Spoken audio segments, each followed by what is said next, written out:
Hi, I'm Chester, and I'm here with my son Bryant. We're just back from Oshkosh AirVenture 2019, and we wanted to share some things with you about AirVenture. So, Bryant, tell us, what is Oshkosh? What is AirVenture?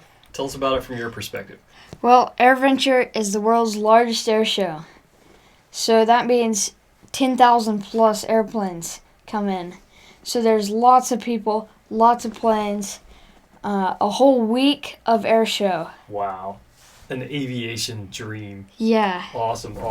So Oshkosh 2019 was what, the 50th year in Oshkosh? 50th year. Oshkosh. Okay. But it wasn't our 50th year. Nope, it was our second. Our first year was in 2018. Okay. And this year we just started volunteering. And how was volunteering this year? Volunteering was awesome because we got to get perks because you got to go up in the sound booth, which means all the people from Interview Circle are up there, so I can walk around and meet them. Did you get to do anything in particular volunteering, like help out with stuff? I got to hang the little banners on the sound poles. That was about it. Yeah, we got a picture, but we didn't put it up here today. But yeah, all technically, the 40 poles that we put up. Yeah.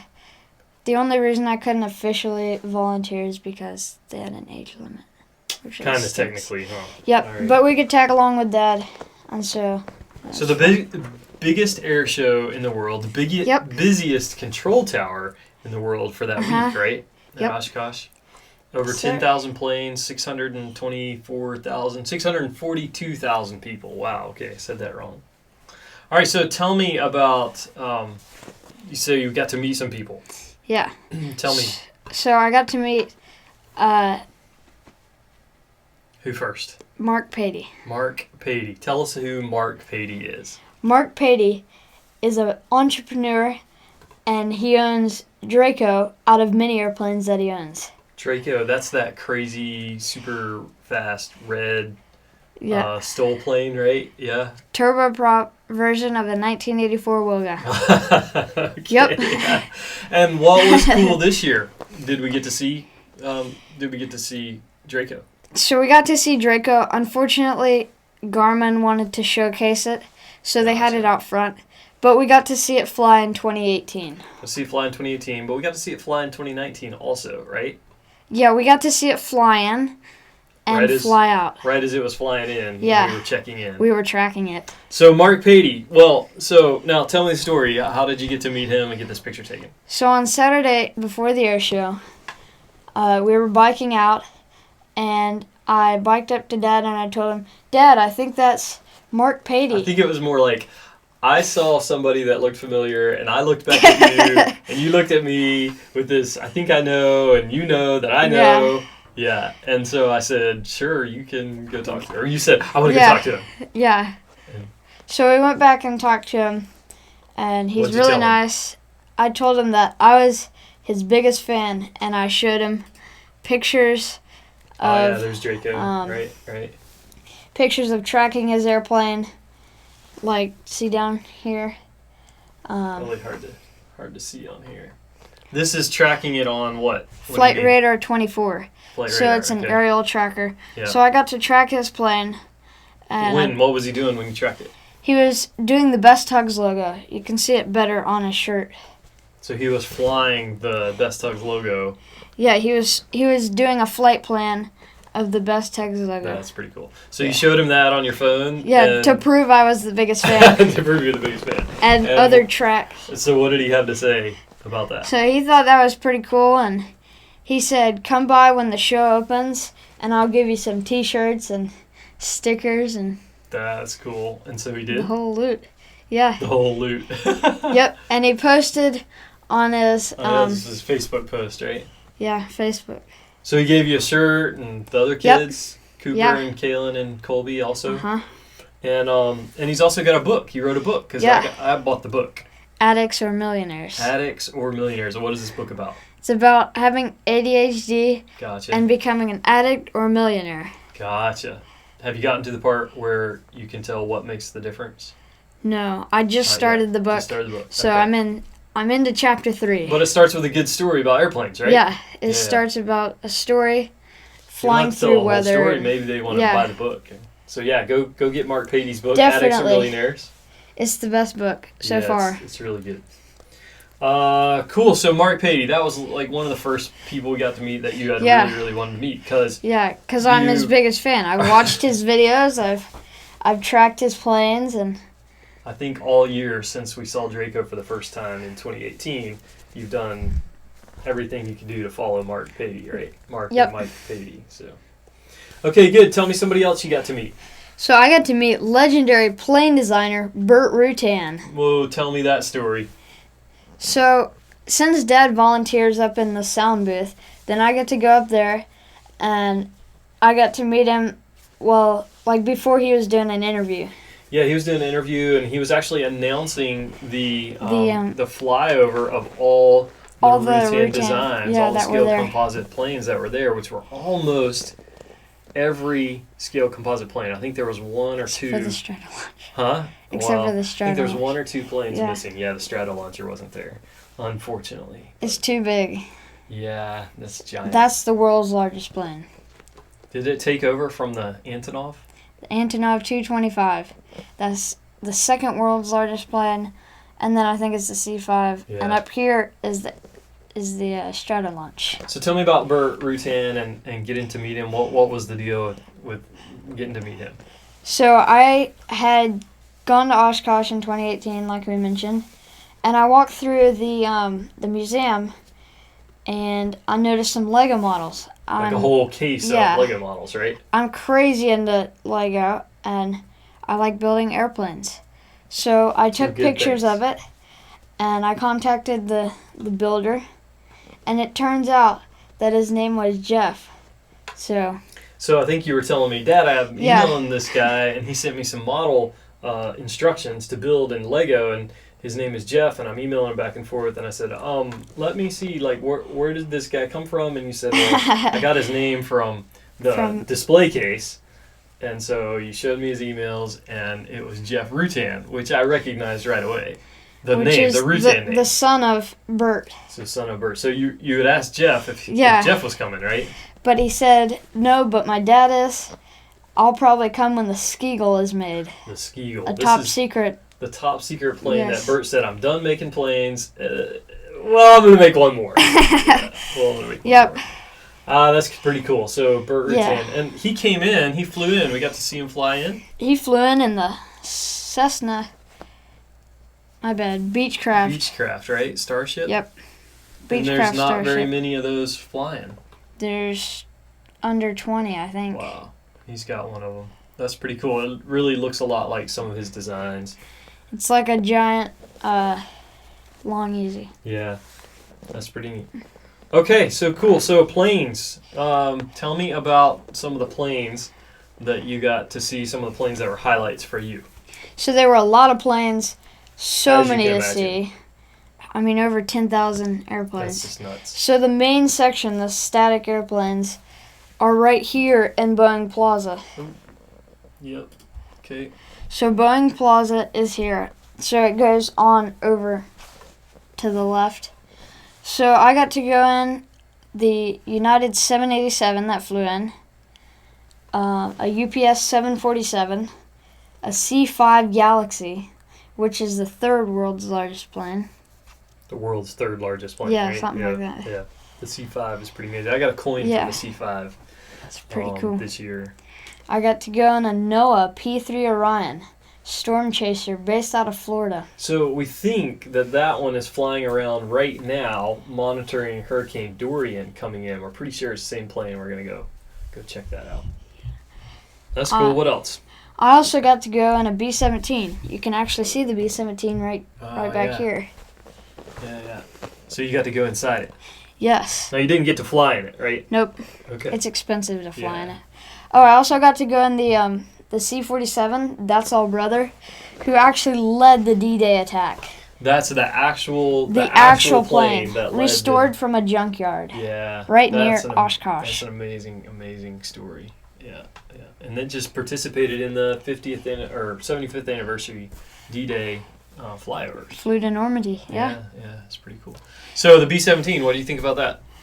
What's that like inside? It was amazing to walk through history. Yeah. That's pretty neat. Pretty neat plane. Yeah. Well, that was not pressurized, right? No, so it's cold and you got to wear jackets and hats and bundle up. Yeah. And you got to walk across the bomb bay. Yep, the little skinny bomb bay that's about this wide. That's pretty neat. It's skinny. Pretty neat. Oh man, so many planes, so many cool things. So, tell me the next. What's another highlight of Oshkosh AirVenture? KidVenture, which is located down by the museum.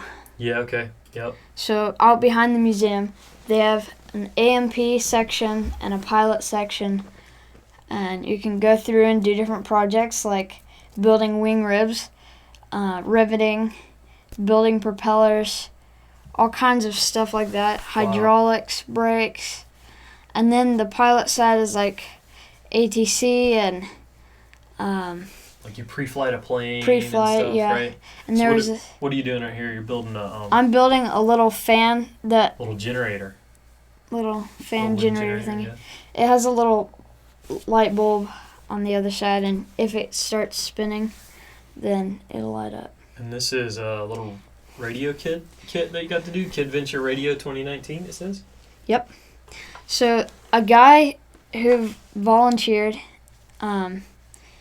designed this, and so now he's at Oshkosh, and he's helping kids build these little radios that you can tune to different frequencies. One of them being the EAA radio. Okay, yeah. So that was pretty cool, getting to like listen in. Well, being up on the announcer stand, listening to what they're saying, and paying attention to the Airshow. A lot going on. Sounds like too much, but.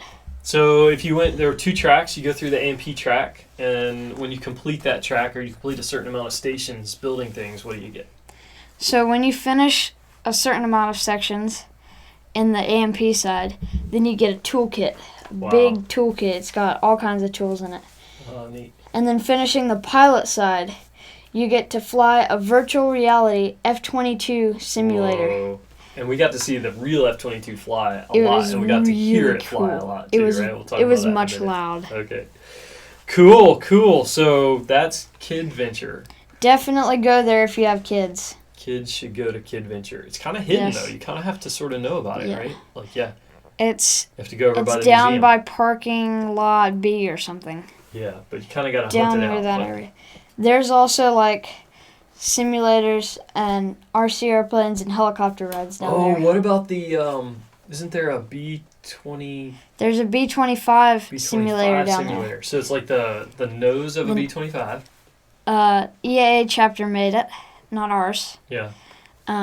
They made the nose? They made the nose. Like the kids actually did the work, and they put screens in it, and you could like move it around, and they had like planes. A flight sim. Yeah. With screens that are moving around. Yeah. I mean, like part of the simulation. And so you would do what? Go fly missions and stuff? Yeah. And with other people in the plane? Yeah, you do bombing missions. You'd have a bomber up front, pilot and co-pilot, top gunner. Whoa. And were you on headsets or something? Yeah, we were on headsets and we could talk to each other. That's pretty cool. Yeah. That's pretty neat. This was from Boeing Plaza when you got to go in the UPS 747, right? Yep. That's me up there. Right on. Haha. That's way up there. What a huge giant plane. It is a giant plane. Okay, so so we talked about Marc Patey, we talked about Burt Rutan. You got to meet some other people too before we get off on that. The 71st Medal of Honor recipient. The Medal of Honor recipient. Yeah, that was amazing. All kinds of people were coming through interview circle. I got to meet one of the guys who work on the truck that is called Shockwave. Oh yeah. It's a semi truck that has like 3 jet engines on the back. Jet powered. That's pretty cool. And it goes way too fast. And who was somebody else? Trent Palmer. You got to meet Trent Palmer, the STOL pilot, and I got to meet a bunch of STOL pilots. Yeah, and very cool. Oh, and down in the EAA chapters tent, you didn't tell me this till we were just doing the interview here, right? Uh-huh. You saw something there? Yeah. So, in the blue barn you the can Blue Barn, right? Okay. you can get a flag and write your chapter number down and point it in on a map of the U.S. of where you came from.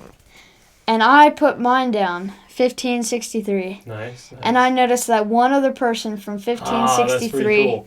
Put theirs down. But you didn't get the name. You don't remember the name. Bummer. There was no name. You just write 1563 or whatever your number is. You don't write your name, just the chapter number. Just the chapter number, and you. So one of you. I meant to try to connect with some chapter members, see if anybody was there while we were there, but forgot about that. So tell me about air shows. The whole thing's an air show, but then there's an actual air show.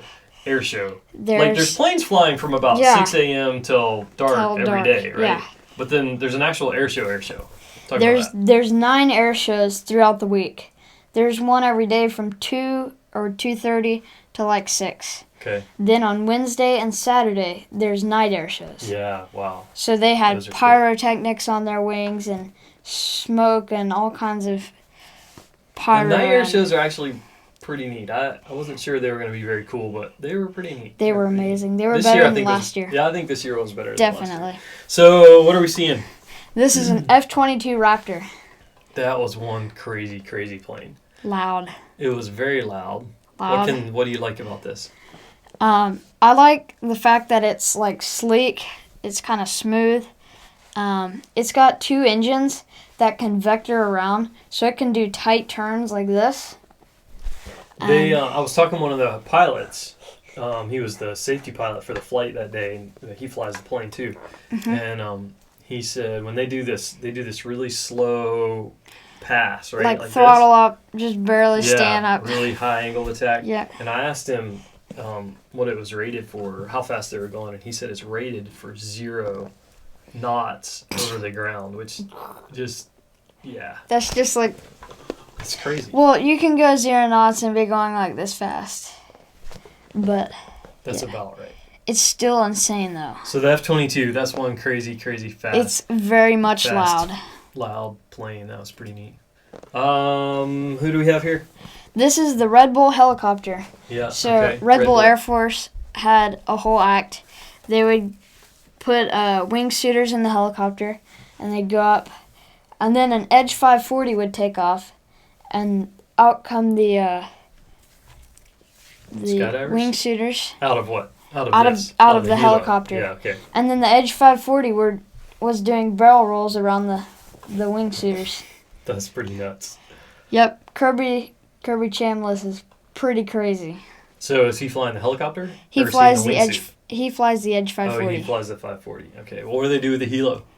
So after the Edge 540 act, then they fly loops in the helicopter, like going upside down. Yeah, stuff that you should not be able to do in a helicopter. This helicopter is rated to do it, but to make it more safe, they replaced part of the rotor to make it stronger. Okay. To do stunts. Yeah, like stronger metal. What else did you see in the air show that you liked?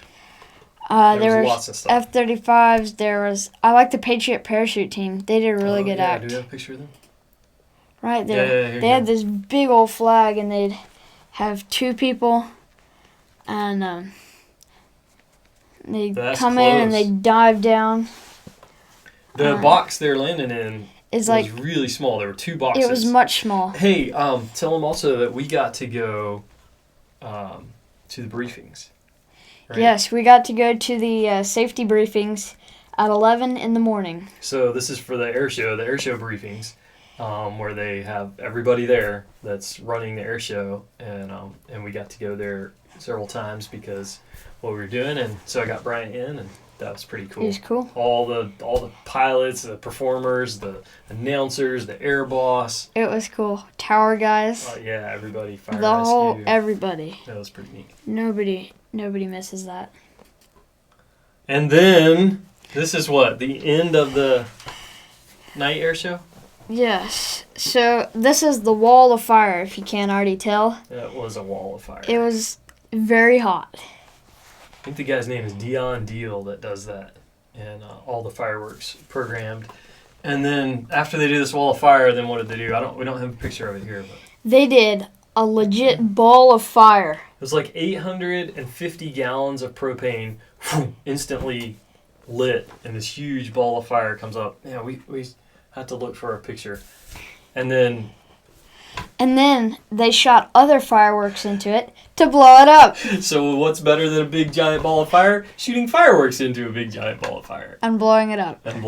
Yeah. That was pretty crazy. So that ended the 2 night air shows. Yeah. Right? This is Saturday night, so that's the end of Oshkosh. No, there was a show Sunday. There was an air show on Sunday. There was a small show. Yeah, it's a little bit smaller and shorter. Yeah. This is the main end of Oshkosh. Yeah. Unfortunately. So 2019, 50 years in Oshkosh. Yep. You got to go. Do you want to go back? Definitely. Definitely go back. Absolutely. What are you going to do when we go back? Haven't you seen all the planes you can stand? No. I'm crazy into airplanes, if you haven't already noticed. Yeah, I think I have noticed. So, Oshkosh 2020. Definitely going. Boom. We'll see you at Oshkosh. You better be there. Be there.